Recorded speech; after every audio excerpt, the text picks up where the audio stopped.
स्वायत्त शासी निकाय शहर के विकास की एक अहम कड़ी होती है।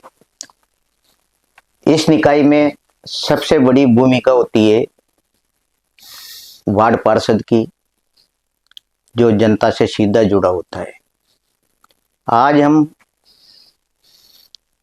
नगर निगम के कोटा दक्षिण के उप महापौर पवन मीणा जी से इस बारे में चर्चा करेंगे।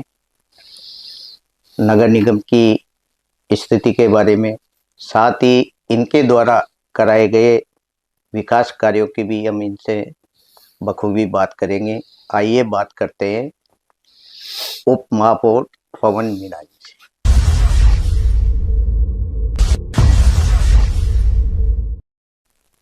पवन जी, आपका हमारे स्टूडियो में बहुत बहुत नमस्कार सामने। पवन जी, आप काफी जागरूक कार्यकर्ता रहे हैं शुरू से ही।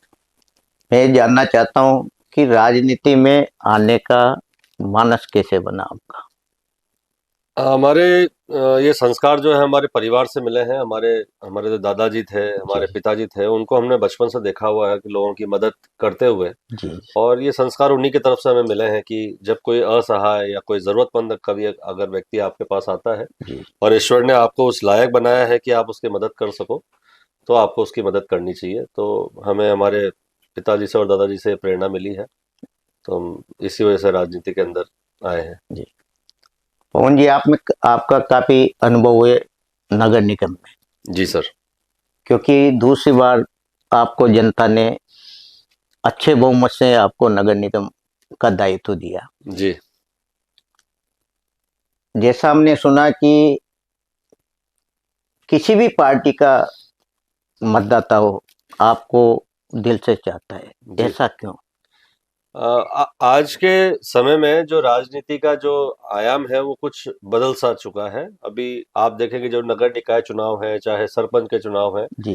इन चुनाव में लोगों की परिपाटी ये रहती है कि हम एक ऐसा जनप्रतिनिधि चुने जो कि आसानी से हमें उपलब्ध हो सके, हमारी समस्याओं को समझ सके, उनका समाधान समय पे कर सके। और ये परिपाटी अब धीरे धीरे विधायक और जो लोकसभा जो सांसद होते हैं, जी। जी। उन पर भी धीरे धीरे लागू होने लग गई है। लोगों को अ, अब लोग पढ़े लिखे होने लग गए हैं, क्योंकि अब जी। सोशल मीडिया आ गया है, तो हर छोटी से छोटी चीज की जानकारी लोगों के पास में पहुंच जाती है। तो हमारा यही एक है कि भाई जितना हम लोग कोशिश, हमारा प्रयास ये रहता है कि कोई भी व्यक्ति जब कोई समस्या हमारे पास लेके आता है तो उसका तुरंत प्रभाव से जल्द उसके समस्या का समाधान हो, जी। ऐसा हमारा प्रयास रहता है। जी। पवन जी, बहुत बड़ा दायित्व धारीवाल जी ने आपको दिया, जी। उप महापौर का, जी। और वह भी दक्षिण के लिए, क्योंकि ये क्षेत्र ज्यादातर दूसरी पार्टी का माना जाता है। जी। लेकिन फिर भी आपने विकास की गंगा इस क्षेत्र में बहाई। क्या मन में था उस समय आपके? देखिए, हमें हमें तो चीज का गर्व भी होता है और खुशी भी होती है कि हमें आज राजनीति सीखने का हमें जो अवसर मिला है, वो शांति कुमार धारीवाल साहब जो पूर्व यूडीएच मंत्री स्वास्थ्य शासन मंत्री रहे हैं, उनकी छत्र छाया में हमें सीखने का मौका मिला। राजनीति के साथ साथ में जो सबसे अहम बात है कि गुड गवर्नेंस, जी। वो हमने जो है धारीवाल साहब से और हमारे यशस्वी पूर्व मुख्यमंत्री जी अशोक जी गहलोत साहब से हमने सीखी है। और हमने देखा है कि जिस तरीके से धारीवाल साहब पिछले 3 टेन्योर से यूडीएच मंत्री रहे हैं, जी। हर बार उन्होंने कोटा के अंदर एक नया स्कीम उन्होंने लागू की है, नवाचार किया है, चाहे वो डेवलपमेंट को लेकर हो, चाहे वो किसी प्रकार की फील्ड हो, हर फील्ड में उन्होंने ध्यान रखा है। हमने ये भी चीजें देखी है कि जैसे आप देखेंगे पूरे कोटा के अंदर जो विभिन्न समाज के लोग हैं, उनके लिए इन्होंने बहुत सारे काम किए, तो हम भी कहीं ना कहीं उनसे प्रभावित हुए, उनसे इन्फ्लुएंस हुए, जी। और हमने भी इन्हीं चीजों को ध्यान में रखते हुए उनसे सीख लेकर हमने हमारे जो वार्ड है, जी। वार्ड में किस तरीके से विकास कार्य हो, किस तरीके से लोगों को लाभ मिले, किस तरीके से फायदा मिले, क्या क्या मूलभूत सुविधाएं हैं, क्या क्या सबसे ज्यादा जरूरत की चीजें हैं, उन चीजों को हम लोगों ने आंकलन किया। और आंकलन करने के बाद में हमारी बात जो है मुख्य मंत्री जी के पास, हमने धारीवाल साहब के पास पहुंचाई, जी। और जैसे जैसे हमने उनसे निवेदन किया, वैसे वैसे उन्होंने हमारे क्षेत्र में जो है विकास के लिए उन्होंने रजामंदी भी दी थी, और आज जो है पूरे क्षेत्र में एक अच्छा विकास भी हुआ है। जी। पवन जी, आप सफाई व्यवस्था के लिए जी चाहे पक्ष हो विपक्ष हो, सबसे सामंजस्य बनाकर चलते हैं, और वार्ड के लिए सफाई व्यवस्था भी आपने जी। बहुत अच्छी, किस तरह आप लोगों से सामंजस्य बिठाकर इस काम को बखूबी अंजाम देते हैं? चूंकि मैं पिछली बार ही पार्षद रहा था 2009 से 14 के कार्यकाल में, उस समय पे हमने देखा है कि नगर निगम के पास में इतना संसाधन नहीं हुआ करते थे।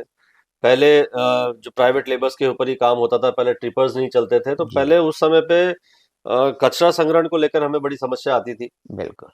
पूरे मोहल्ले में, पूरे वार्ड में जगह जगह पे गंदगियां होती थी, जगह जगह पर कूड़ादान होता था। और पुनः जब 2020 में जब मैं वापस से जब चुनाव लड़ा, तो फिर धारीवाल साहब के आशीर्वाद से मैं उप महापौर भी बना। क्योंकि मुझे थोड़ा सा अनुभव था इन चीज़ों को लेकर, तो हमने जो पूरा जो सिस्टम जो था, उस सिस्टम को हमने बेहतर करने की भी कोशिश की है। नगर निगम के सारे संसाधनों में हम लोगों जी, ने चीज़ों को एड ऑन किया है, कई सारी चीज़ों में। तो इन सब चीज़ों को देखते हुए पूरे कोटा शहर में जो सफाई व्यवस्था है, उसको एक सुचारू रूप से लाने का हमारा प्रयास। अब आप जैसे, मैं आपको बताना चाहूँगा कि आप ये देखें कि बरसों से जो है पूरे जो यहाँ के नाले थे वो सफाई नहीं हुआ करते थे। बिल्कुल, पर अब आज की तारीख में आप देखेंगे भाई, कितनी बारिश की स्थिति आ जाए, पर अब वो फ्लड वाली स्थिति नहीं आती है। बिल्कुल क्योंकि सही। हमने लगभग पुराने 25 सालों का जो लगभग लगभग जो लेगेसी वेस्ट जी, जो नालों में भरा पड़ा था, उसको हमने सफाई कराई। हमारे सभी जो साथी पार्षदों के सहयोग से हम लोगों ने एक एक वार्डों में जो है, आज हमारा मुख्य दायित्व हमारा, और मुख्य हमारी जरूरत ये रहती है कि भाई वार्ड की सफाई हो। हमने बिल्कुल, हमारे जो इंस्पेक्टर्स हैं, हमारे जमादार हैं, उनको हम लोग रेगुलर उनके साथ मीटिंग्स करते हैं, उनके साथ टाइमली उनको जो इम्प्रूवमेंट्स हैं उनके लिए हम लोग उनको समय समय पे बताते रहते हैं। उनका भी एक अच्छा सहयोग रहता है हमारे साथ में। जी, और एक प्रॉपर नेटवर्किंग है, प्रॉपर एक वन टू वन टच है हर व्यक्ति के साथ में, हर एम्प्लॉय के साथ में, चाहे वो हमारे एचओ हो, चाहे सीएसआई हो, या फिर जमादार हो, चाहे लेबर हो, हर किसी के साथ में वन टू वन टच में रहता है। और एक अच्छा प्रेम वाला एक हमारा माहौल रहता है। जी, तो जी, हम ये मान के चलते हैं कि जितना काम आप प्रेम से करा सकते हो, उतना काम ज्यादा आप डांटी से नहीं करा सकते। बिल्कुल सही। तो हम विशेष तौर पर हमारे लेबर्स के साथ में भी एक अच्छा प्रेम वाला व्यवहार रखते हैं, तो जिससे जी, हमारा काम जो है बहुत जल्दी सफलतापूर्वक हो जाता है। जी। पवन जी, स्वच्छता सर्वेक्षण में आपका क्या देखिए, अभी योगदान रहा? स्वच्छता सर्वेक्षण चल रहा है, और हर वर्ष जो है नगर निगम की जिम्मेदारी रहती है, नगर निगम का दायित्व रहता है कि भाई कोटा शहर के अंदर में किन उन मापदंडों को फॉलो करना है, और किस तरीके से क्या क्या प्रयास करने हैं, जिसके चलते स्वच्छता सर्वेक्षण में कोटा अव्वल दर्जे पे आए। इसके लिए हमने आप देखेंगे 2000 जब 2020 जब इलेक्शन लड़े, उसके पहले हमारे नगर निगम के पास में ट्रांसफर स्टेशन नहीं हुआ करते थे। बिल्कुल, पहले आप देखेंगे जी, यहाँ पर हमारा एक कचरा स्टेशन होता था, जी, जहाँ पे दुनिया भर का कचरा जो है ट्रैक्टर ट्रॉली के माध्यम से उससे आता था, फिर उसके बाद डंपर्स में लद के जाता था। बिल्कुल, तो जहां जहां जो होके वो डंपर निकलता था, जो पूरे रोडों के ऊपर कचरा फैलता था। बिल्कुल, तो ये हमारे लिए एक बहुत शर्म वाली स्थिति थी। हमें अच्छा नहीं लगता था कि हम जब कभी जाते थे तो रोड पे हमें कचरा दिखता था। तो हमने हमारे जो स्वायत्त शासन मंत्री धारीवाल साहब से, उनके सहयोग से यहाँ पर दो ट्रांसफर स्टेशन हमने बनवाए। बिल्कुल, एक देश की धरती के पीछे आप देख सकते हैं, बिल्कुल, और एक साजिदेड़ा के आप देख सकते हैं। तो वहां पर पूरे मशीनरी में कैप्सूल के अंदर कंप्रेस होकर जो पूरा कचरा जो है, यहाँ से आपके टेंची ग्राउंड पहुंचता है। जी, जिसके चलते अब आप देखेंगे रोड के ऊपर जी, प्रॉपर, हाँ, हाँ, वहां पर आपको गंदगी नहीं मिलेगी। सच है। जी। इसी तरीके से, और जैसे जो ट्रिपर्स की व्यवस्था है, जो छोटे ट्रैक्टर्स माउंटेड जेसीबीज जो होती हैं, उस टाइप की जो ऐसे कई सारे, जो और भी कई सारे संसाधन है, वो हम लोगों ने समय समय परचेजिंग की है। जिसके चलते आज की तारीख में कोटा को हमने एक बहुत अच्छे स्तर पर लाके खड़ा किया है। जी, और स्वच्छता सर्वेक्षण के लिए हमने हाल ही में मार्च के महीने में, जी, 2023 में, हमने स्वच्छता मार्च के नाम से एक अभियान चलाया था। जिसके चलते हमने पूरे कोटा शहर के जितने कमर्शियल जोन्स हैं, जी, जैसे आप देखेंगे, आप धान मंडी की जो सब्जी मंडी है, सामने जो मोटर बाइक मार्केट है, गाड़ियों का मार्केट है, आपका जवाहर नगर का पूरा डिस्ट्रिक्ट सेंटर है। बिल्कुल, इस तरीके से 10 दिन तक लगातार हमने 10 ऐसे जगह पर हमने चिन्हित किया था, जहां पर कभी सफाई नहीं हो सकती है, कमर्शियल एरियाज होते थे। जी, जी, तो उन जगह पर हम लोग, जो वहाँ के जो व्यापारी थे, उन लोगों से हमने बात की, उनसे चर्चा की, चर्चा के साथ में उनसे हमने निवेदन भी किया कि भाई आप अपने प्रतिष्ठान के बाहर एक डस्टबिन रखें। डस्टबिन आप भी यूज करें और साथ साथ में जो एक आम राहगीर है उसको भी यूज करने का उसको मौका मिल सके, क्योंकि अक्सर देखा गया है कि कोई भी व्यक्ति जब कभी भी कोई भी चीज का उपयोग करता है तो उस उपयोग के बाद में वो कहीं ना कहीं उसको कचरा डालने की उसको जरूरत पड़ती है। बिल्कुल। अब अगर उसे कहीं पे कचरादान अगर कचरा पात्र मिल जाएगा तो कचरा पात्र में डालेगा, और अगर नहीं मिलता है तो कहीं ना कहीं रोड पे ही फेंकता है। तो हम ये मान के चलते हैं कि अगर हर प्रतिष्ठान के बाहर अगर एक कचरा पात्र मिल जाए तो अनावश्यक कचरा जो है इधर उधर नहीं फैलेगा, लोगों को भी अच्छी सुविधाएं मिल जाएगी। और जब हमने ये सुझाव हमारे जो व्यापारी वर्ग है जी उनके सामने जब हमने रखा तो वहां से भी उनका एक बहुत अच्छा हमें सहयोग मिला। आज की तारीख में कई व्यापारियों ने जो है इस तरीके से इस चलन को जो है अपनाया है, जी और आज वहां पर भी सफाई व्यवस्था में कहीं ना कहीं सुधार देखने को मिला है। जी। पवन जी, जिस तरह पहले विकास कार्य कोई एक होड़ थी, जी। आज ये देखने को नहीं मिल रहा, थमसा गया है, कैसा क्या मानते हैं आप इस? देखिए, ये अपनी अपनी एक विचारधारा का जी मैं ये मानता हूँ कि जब जब कांग्रेस सरकार जब जब आती है जी तो आज धारीवाल साहब अपने आप में धारीवाल साहब ने और ने कांग्रेस को भी एक ऐसे एक आयाम पे खड़ा कर दिया है कि जब विकास की जब बात होती है तो हर कोई व्यक्ति, चाहे वो कांग्रेस का हो चाहे बीजेपी जी का हो, कोई भी व्यक्ति हो, वो ये कहता है कि धारीवाल शांति कुमार धारीवाल साहब ने जो शहर के अंदर विकास करा है वैसा विकास कोई करा ही नहीं सकता। तो ये अपने आप में एक बहुत बड़ी बात है। जब जब उनका जब जब कांग्रेस का जब समय होता है तब तब विकास होते हैं, और जब कांग्रेस की सरकार चल जाती है तो फिर विकास थम से जाते हैं। तो अब ये चीजें हैं, पर फिर भी जनता जनार्दन का फैसला सबसे अव्वल पर होता है। जी जनता क्यों जो है हर चुनाव में क्यों बदलाव लेके आती है, ये तो अब जनता के उनके फैसले के ऊपर निर्भर करता है। जी। उपमहापौर साहब, आज वर्तमान स्थिति में देखा जाए तो प्रतिपक्ष नेता और महापौर जी। एक ही दल के हो गए, तो इसमें विकास कार्य में कितनी कमी या विचारों में सामंजस्यता क्या फर्क पड़ रहा है? देखिए, मैं ये मान के चलता हूँ कि आज जो हमारे महापौर साहब जो पहले कांग्रेस में थे आज बीजेपी में चले गए, ये कहीं ना कहीं एक राजनीतिक षड्यंत्र इन्होंने अपनाया। और आज पहले जब कांग्रेस के पार्षदों के द्वारा वो चुने गए थे, और जो कुछ भी विकास जो हुए थे वो सारे के सारे विकास में सबसे बड़ा हाथ तो मैं फिर यही कहना चाहूंगा शांति कुमार धारीवाल साहब का ही जी था। जी और आज वो वहां बीजेपी में जाने के बाद में चाहे नेता प्रतिपक्ष और महापौर एक हो गए हो, लेकिन दुर्भाग्य है कि पिछले 1 साल के अंदर जी जी आप ये देखेंगे कि जो मूलभूत सुविधाएं हैं वो पूरी तरीके से खत्म हो चुकी है। बिल्कुल जिस तरीके से मैं आप उदाहरण के तौर पे बताना चाहूंगा कि जानवरों को पकड़ने की जो व्यवस्था होती है, बिल्कुल। चाहे वो आवारा जानवर हो, अ, फिर उसके बाद जैसे डॉग्स हो, बंदर हाँ जो बिल्कुल। होते हैं, डॉग्स होते हैं, बंदर होते हैं, सुअर होते हैं, जो क्या नाम सांड होते हैं, गाय जी वगैरह होती है, इनको पकड़ने की जो व्यवस्था थी वो उस तरीके पूरी तरह ठप हो गई। आप लाइट की बात करें तो पिछले 1 साल से ज्यादा हो चुका है। आज की तारीख में अगर पूरे कोटा शहर के अंदर कहीं पे अगर एक ट्यूबलाइट भी अगर खराब हो जाए बिल्कुल तो आज वो ट्यूबलाइट को ठीक करने की स्थिति में नहीं है। जब 2020 में जब हम चुनाव लड़के आए थे, 1 साल के अंदर अंदर धारीवाल साहब ने प्रत्येक पार्षद को बुलाकर 1-1 करोड़ रुपए स्वीकृत किए थे वार्ड के लिए, चाहे वो कांग्रेस का हो, चाहे बीजेपी का हो, चाहे निर्दलीय हो, जी जी चाहे महापौर हो, चाहे उप महापौर हो, हर व्यक्ति के लिए उन्होंने 1-1 करोड़ रुपए दिए थे। और आज दुर्भाग्य के 1 साल हो चुका है साहब, एक भी टेंडर एक भी वार्ड के अंदर नहीं लग पाया है। जी फिर उसके बाद जब टेंडर्स लगते हैं तो चुन चुन के है जो मात्र जो बीजेपी के जहां पर पार्षद है वहीं पे चुन चुन के बजट दिया जाता है, उसमें भी टेक्निकल फॉल्ट्स आ जाते हैं, वो भी धरातल पर नहीं उतर पाते। तो मैं ये मान के चलता हूँ कि महापौर और नेता प्रतिपक्ष चाहे वो एक ही पार्टी के हो गए, जी लेकिन उससे नुकसान शहर का इतना एक अधिक उसमें हो चुका है। आप ये देख सकते हैं आज गंदगी की शुरुआत होने लग गई है, साफ सफाई नहीं हो पा रही है, जी टेंडर्स अटक रहे हैं और टेंडर्स हो नहीं रहे हैं। तो कुल मिला के मैं ये मान के चलता हूँ कि पिछले 1 साल के अंदर ये तो हमारी जनता को तय करना पड़ेगा, जनता को आंकलन करना पड़ेगा कि पिछले 4 साल जब कांग्रेस की सरकार थी और आज 1 साल जो बीजेपी की सरकार है, बीजेपी के नुमाइंदे हैं, बीजेपी के नेता हैं, उनके द्वारा जो है पूरे किस तरह की दुर्गति की जा रही है वो बहुत ज्यादा विचारणीय बिंदु हो चुका है। जी। पवन जी, आप दूसरी बार पार्षद है, जी और दूसरी बार पार्षद के बाद आपको बहुत बड़ा पद उप महापौर का मिला। सर। आप अभी वर्तमान में किस वार्ड से पार्षद हैं? और उसका परिक्षेत्र कहाँ कहाँ तक फैला हुआ है? मैं जब पहले जब चुनाव लड़ा था तभी भी लगभग ये बंदा धर्मपुरा वाला क्षेत्र खड़े गणेश जी से लेकर आंवली रोजड़ी और नया गांव, आप देख सकते हैं रथ कांकरा से लेकर बंदा धर्मपुरा होते हुए राणपुर इंडस्ट्रियल एरिया, ये पूरा इलाका हमारे में आता था।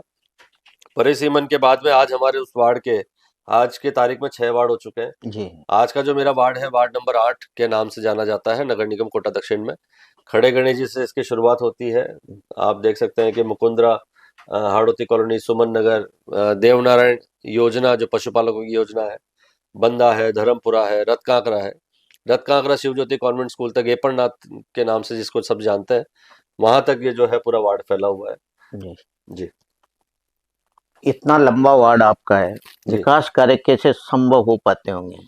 और कचरा संग्रहण की किस तरह आप व्यवस्था जुटाते हैं? चाहिए देखिए, वार्ड कितना ही बड़ा हो, कितना ही लंबा हो, इस ये मायने नहीं रखता। जो जनप्रतिनिधि है वहाँ की, उन जो जनप्रतिनिधि के जो नियत है, उनके काम करने के पीछे जो उनका उद्देश्य है, और जो लोगों को साथ में लेने का जो उनकी जो भूमिका माने, या फिर आप उनकी कार्य योजना माने, जी। तो उसके चलते जो है चीजें संभव होना कोई ज्यादा मुश्किल वाली बात नहीं है। अभी आप देखते हैं जैसे हमारा विनोबा भावे नगर है, गणेश नगर है, यहाँ पहले हर गली के नुक्कड़ पर जो है कचरा इकट्ठा होता था, कचरा पॉइंट होता था। पर पिछले इन 4 सालों के अंदर हमने पूरे विनोबा भावे नगर में आप देख सकते हैं कि एक भी कचरा पॉइंट नहीं है। आप गणेश नगर में देख सकते हैं वहां पर भी कचरा पॉइंट नहीं है। फिर भी कई बार जो है हमने देखा है कि कुछ लोग कचरा इधर उधर डाल देते हैं, लेकिन हम लोग लगातार समझाइश के माध्यम से लोगों को समझाने का प्रयास करते हैं। पहले जब पार्षद बने थे तब इस क्षेत्र के अंदर श्वानों की एक बहुत ज्यादा अत्यधिक जी। जनसंख्या थी। जो जो पिग्स होते हैं, आवारा पिग्स जी। है, जो कुछ पशुपालक है, वो उनको पालते हैं, जिसके चलते घरों के अंदर कई बार शिकायत आई कि भाई घरों के अंदर घुस जाते हैं। लेकिन हमने उन पशुपालकों से बातचीत की और आप देख सकते हैं आज की तारीख में इस क्षेत्र के अंदर उनकी तादाद जो है वो भी बिल्कुल। बहुत नाम मात्र के उस पर रह गई है, कि भूले चुके कभी कोई इधर से कोई कोई पशु आ बिल्कुल। गया तो वो दिख जाता, तो हमने उस पर भी कहीं ना कहीं जीत हासिल की है। बिल्कुल। फिर आप देख सकते हैं कि जैसे अभी बंदा है, धर्मपुरा है, और जो रत्कांकरा है, ग्रामीण क्षेत्र में भी हमारी अच्छी सफाई व्यवस्था है। क्योंकि अभी हाल फिलहाल एक देवनारायण योजना है जहां पर हमें थोड़ी परेशानी का सामना जी। करना पड़ रहा है, क्योंकि गत सरकार के द्वारा जो है ये देवनारायण योजना एक पूर्ण स्थापित योजना थी, जिसमें पूरे कोटा बिल्कुल। शहर के जगह जगह पशुपालक। पर पशुपालकों की योजना थी, जहां पर पूरे कोटा शहर के जितने पशुपालक जो नालों में बसा रहते थे, कहीं पे कब्जा करके बसे हुए थे, उन लोगों को से वहां पे उन सभी को जो है सरकार ने स्थापित करके यहाँ पर देवनारायण पशुपालक योजना के नाम से जो इसका निर्माण किया था। वहां पर आज की तारीख में एक अच्छे खासे पशु भी वहां पे रहते हैं और पशुपालक भी हैं। जी। और चूंकि आप देखें कि जितने ज्यादा पशु होंगे तो वहां पर गंदगी उतनी ज्यादा होना स्वाभाविक सी बिल्कुल बात है। सही बात।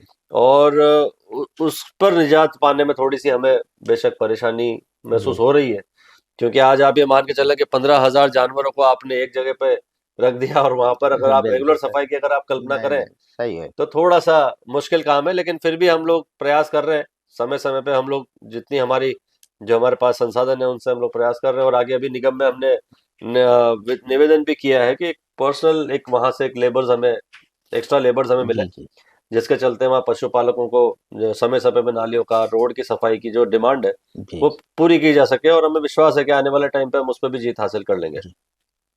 आप पवन जी काफी जागरूक हैं और गौशाला के लिए भी आपने काफी प्रयास किए। सर, क्या स्थिति है गौशालाओं की? देखिए गौशालाओं की अभी स्थिति पहले से बहुत ज़्यादा बेहतर है, क्योंकि अब आप ये देख सकते हैं कि समय पे उन्हें चारा मिलना, समय पे पानी मिलना, समय पे उनके छांव की व्यवस्था होना, और समय पे उनका इलाज होना। जी। और मतलब एक हम ये मान के चलते हैं कि अभी तक जितनी दुर्गति जो गौशाला की रही है, लेकिन पिछले इन सालों में जी। गौशाला का स्तर बहुत अच्छे उस पे आया है, एक अच्छे मुकाम पर है। आज आप देख सकते हैं कि गौशालाओं के अंदर आज से पहले कभी दूध नहीं निकाला जाता था, जी। पर अब जो है वहां पर एक परिपाटी शुरू कर चुके हैं कि जो भी दुधारू गाय है, जी। उन दुधारू गायों का दूध निकाला जाता है। जो उनके जो बछड़े हैं उनकी एक अच्छी देख रेख की जाती है। जो बीमार पशु होते हैं उनके लिए एक अच्छा अलग से बाड़ा बना के रखा हुआ, अच्छी व्यवस्था करके रखी हुई है। लेबर्स की वहाँ पे प्रॉपर व्यवस्था, जो समय पे वहाँ पे सफाई का ध्यान रखते हैं, उनके चारे का, इन सब चीज़ों का ध्यान रखते हैं। तो पहले से अभी आज की तारीख में बहुत अच्छी व्यवस्था है।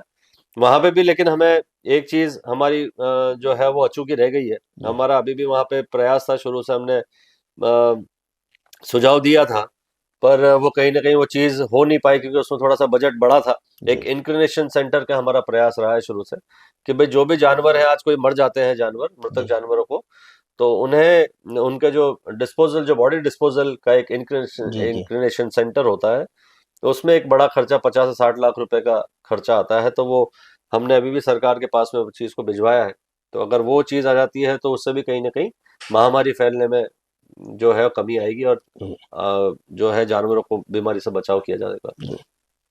पवन जी, आप, जैसा हमने सुना आपके बारे में जी सर। कि आप ऐसे पार्षद हैं जो, आपके क्षेत्र में ज्यादातर बिजली और पानी की जी बड़ी समस्या रहती है। जी। जब कभी पानी नहीं आता तो आपका संदेश पहले से ही जनता के पास पहुंच जाता है। कैसे जागरूक रहते हो आप जनता के प्रति? सर एक्चुअली हम क्या है कि कोटा शहर के आउटस्कर्ट्स में हमारा वार्ड बसा हुआ है, जी और यहाँ का जो इलेक्ट्रिफिकेशन का जो नेटवर्क है वो कहीं ना कहीं जंगलों में होकर गुजरता है। तो कई बार आंधियों के चलते, कई बार ऐसी जो प्राकृतिक आपदा मान के चलते हैं जी उससे, जी कई बार ऐसी स्थिति आती है कि जंगलों में कहीं पे फॉल्ट आ जाता है। तो हमारे जो आरएसीबी के जो कर्मचारी हैं वो समय समय में भागदौड़ भी करते हैं, तो उन्हें समय भी लगता है। तो और इस दरमियान हमारी जो जनता है वो कहीं ना कहीं पैनिक हो जाती है। जी गर्मी के दिनों में जो है बच्चे परेशान होते हैं, बुजुर्ग परेशान होते हैं गर्मी की वजह से, बारिश के दिनों में उमस से परेशान होते हैं, या फिर सर्दी के जी दिनों में गर्मी ठंड से परेशान होता है। जी तो एक जब पानी आने का जब समय होता है, पेयजल की जब व्यवस्था होता है, उस टाइम पे अगर बिजली चली जाती है तो फिर बिल्कुल। पीएचडी का और आरएसीबी का दोनों का तालमेल बिगड़ता है, तो फिर लोग परेशान होते हैं। तो हमने ये चीज देखी है कि कुछ ऐसी चीजें हैं, बिजली और पानी एक ऐसी व्यवस्था है जो कि हर व्यक्ति इससे कहीं ना कहीं प्रभावित होता है। तो हमने इसका एक अच्छा एक नेटवर्क बना के रखा हुआ है, एक प्रॉपर जी कम्युनिकेशन लोगों के साथ में हमने बनाया हुआ है, कि जब हमारा प्रयास रहता है कि पूरे किसी भी एक कॉलोनी में से किसी भी एक व्यक्ति का जब हमारे पास शिकायत आती है, तो हम उसका समय पे उसका जो है संधान, उसका रिपेयर एंड मेंटेनेंस के लिए भी जी हम लोग, हमारे आगे हम लोग निर्देश भी दे देते हैं, सब लोगों से प्रॉपर कम्युनिकेशन करते हैं, और लोगों के पास भी हम समय समय पे संदेश भेजते हैं, बिल्कुल जिसके चलते जो है अब मोहल्ले में किसी प्रकार का कोई तनाव पैदा ना हो, कहीं कोई बिल्कुल। माहौल खराब ना हो। और इस परिपाटी से लोग बड़े खुश हैं। लोग जो है समय समय पे वो इंतजार करते हैं कि भाई जी अभी तक महापौर साहब का मैसेज नहीं आया। जी तो मैसेज पहुंचने के बाद में लोगों में एक शांति का भी एक हमें महसूस हुई है। बिल्कुल, बहुत सुंदर सर। बात। अब 1 साल बचा है सर। आपके कार्यकाल में, सर। तो आने वाले समय में आपकी क्या अपने वार्ड के लिए भूमिका रहेगी विकास कार्य के रूप में, यदि बजट मिलता है तो?